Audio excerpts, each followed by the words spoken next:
जियो super के वकील ने अदालत के सामने एआरवाई और टीटीपी की मिलीभगत का भांडा।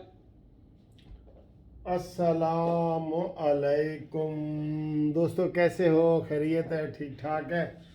उम्मीद है आप खैरियत से होंगे। मैं आज तीसरा दिन भी इस्लामाबाद से आपके लिए मुखातिब हूँ और बाहर में देख रहा हूँ कि जनाब इस वक्त हल्की हल्की बारिश हो रही है बाहर के सीन में। ठीक है जी।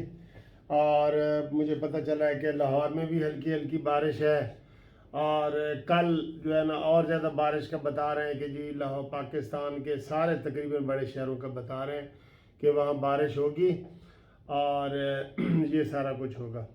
तो आज की जो सियासी वो प्रोग्रेस है ना वो ये है कि पिछली डेट पे मरीम नवाज़ साहबा के जो वकील हैं अरफान कादिर साहब, उन्होंने एक दरख्वास्त दी है मरीम नवाज़ के केस में। बड़ी अहम बात है, बहुत अहम बात है, जिसका मैंने पहले दिन से ही मेरी 6 महीने की साल की पहले की वीडियो निकाल के देख लो। जब अरशद मलिक जज साहब का आया था ना बयान, तब मैंने ये मरीम नवाज़ साहब को मशवरा दिया था कि आप अपना केस जो है इसको मेरिट की बजाय एक टेक्निकल चीज़ पे करें, क्योंकि आपके केस में ये साबित हो गया है कि इनके पास कोई सबूत नहीं है। अरशद जज मलिक साहब ने भी बता दिया है और भी सारे क्राइम बता रहे हैं कि इस केस में अब कोई सबूत नहीं है, इसलिए अदालत अपना टाइम ज़ाया ना करे। और अदालत इनको मैंने कहा था कि आप 561A CRPC के तहत अदालत में दरख्वास्त दें कि हमें बरी किया जाए, हमारा कोई मेरिट पे बहस वगैरह ना सुनी जाए, बरी किया जाए। क्योंकि अरशद मलिक ने कह दिया है यार कि मेरे ऊपर फुल दबाव था, मैंने दबाव की वजह से ये वाला केस किया है। अरशद मलिक ने कह दी है, आपको पता भी है। तो इस लिहाज से ये बड़ा अहम मोड़ था। तो उन्होंने जनाब दरख्वास्त दी है अरफान कादिर ने मरीम नवाज़ के वकील साहब ने, तो उसका जवाब आज इन्होंने दिया है जी। 2 दिन पहले देना था, उन्होंने आज इसका जवाब दिया है नैब वालों ने। और उन्होंने कहा है कि जनाब आली ये इनको बिल्कुल माफ़ ना किया जाए, ये मुलजिम है, ये मुजरिम है, ये फलाने हैं और ये है वो है। तो ये इनकी जो है ना सज़ा का केस बनता है, सज़ा का केस बनता है। तो ये जो दरख्वास्त दी है ना मरीम नवाज़ साहबा की कि बरी किया जाए, इसको मेरिट पे नहीं बरी किया जाए 561A CRPC, ये बड़ा ज़रूरी है। और ये जो है ना इधर ही आप देख लेना कि इंशाल्लाह अगली डेट पे बरीयत का आ जाएगा। कोई सबूत ही नहीं है यार, तो किस तरीके से उनको सज़ा दी जाएगी। तो उन्होंने लेकिन कहा है कि जनाब ये हसन मफरूर है, हुसैन मफरूर है, मरीम का वालिद मफरूर है, यानी इधर उधर की मारी हैं। भाई तुम्हारा हसन हुसैन से क्या ताल्लुक है? मरीम नवाज़ का केस है तुम्हारे पास, तो मरीम नवाज़ के बारे में बात करो ना। नहीं जी नहीं, इनका वालिद मफरूर है और इनके जनाब ये है वो है करके ना इन्होंने जवाब दिया है, बिल्कुल बोंगा सा जवाब आज जमा कराया है, जिसकी कोई अहमियत नहीं है। ठीक है, तो अब इंशाल्लाह उम्मीद लग गई है कि मरीम नवाज़ साहबा का ये करेंगे।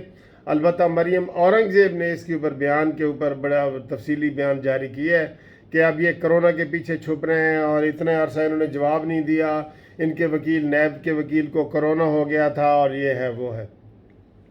ये बड़ी ज़रूरी बात है जो मैं आप तक ये पहुंचा रहा हूं कि मरीम नवाज़ साहबा के बरी होने के तकरीबन 90% चांसेस हो गए हैं, बग़ैर मेरिट के, बग़ैर बहस के। बहस में तो होता है ना कि ये मुद्दई ने बहस की, फिर मुद्दला ने बहस की। आज उन्होंने दरख्वास्त दे दी है, अब अगले के ऊपर फैसला होना है। इस दरख्वास्त का फैसला होना है कि ये दरख्वास्त अगर खारिज हो गई तो फिर जो है वो मेरिट पे बहस होगी, और अगर मंजूर हो गई तो मरीम नवाज़ साहबा बरी। ठीक है, तो ये बड़ी खुशखबरी है जो मैं आपको ये दे रहा हूँ कि आज उन्होंने उधर मेरे होते हुए इस्लामाबाद हाई कोर्ट में ये जवाब दिया है। मैं भी उधर ही था, हाई कोर्ट में ही था। तो इंशाल्लाह ताला कल आपको अपडेट करेंगे। इसके अलावा कल जो है मेरे वो ग्रुप इंश्योरेंस के केस लगे हुए हैं इस्लामाबाद हाई कोर्ट में, और कल ही केस लगा हुआ है मीर शकील रहमान का, लाडला साकिब निसार اور وہ جو ہے رانا شمیم صاحب، لاڈلے کو ابھی تک نہیں بلایا۔ میں نے پہلے بھی عطر من اللہ صاحب سے ریکویسٹ کی ہے کہ لاڈلے سے ایفیڈیوٹ لیں، بیان حلفی لیں لاڈلے سے کہ بھئی تم نے یہ بات کی ہے یا نہیں کی، تاکہ کل کو غلط ثابت ہو تو اس کا بیان حلفی کے اوپر کارروائی ہو۔ یہ وہی ثاقب نثار ہے جب اس نے سعد رفیق کو کہا تھا نا کہ آپ جی اپنے ریلوے کے بارے میں بیان حلفی دیں، تو سعد رفیق نے کہا ٹھیک ہے جی کل دے دوں گا۔ تو سعد رفیق کو کہتا ہے آپ کو پتہ ہے بیان حلفی دینے کا مطلب کیا ہوتا ہے؟ یعنی کہ اگر بیان حلفی میں بتائی گئی چیز غلط ثابت ہو گئی تو آپ کے اوپر سیدھا کیس بنے گا۔ یہی حال اس لاڈلے کا ہے، اور اس لاڈلے کو عطر من اللہ صاحب نے نہیں بلایا، جبکہ اس کا بلانا سب سے ضروری ہے۔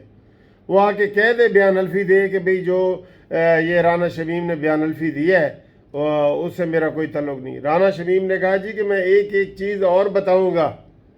وہ پہلے وہ تھوڑا سا ڈرے ہوئے لگ رہے تھے، لیکن اب انہوں نے کہہ دیا کہ میں ہر چیز کھول کے عدالت کو بتاؤں گا، ہر چیز۔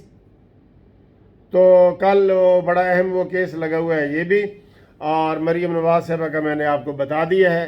تو اگلی ویڈیو تک آپ انتظار کریں، انشاءاللہ تعالی ملتے ہیں اگلی ویڈیو میں۔ خدا حافظ۔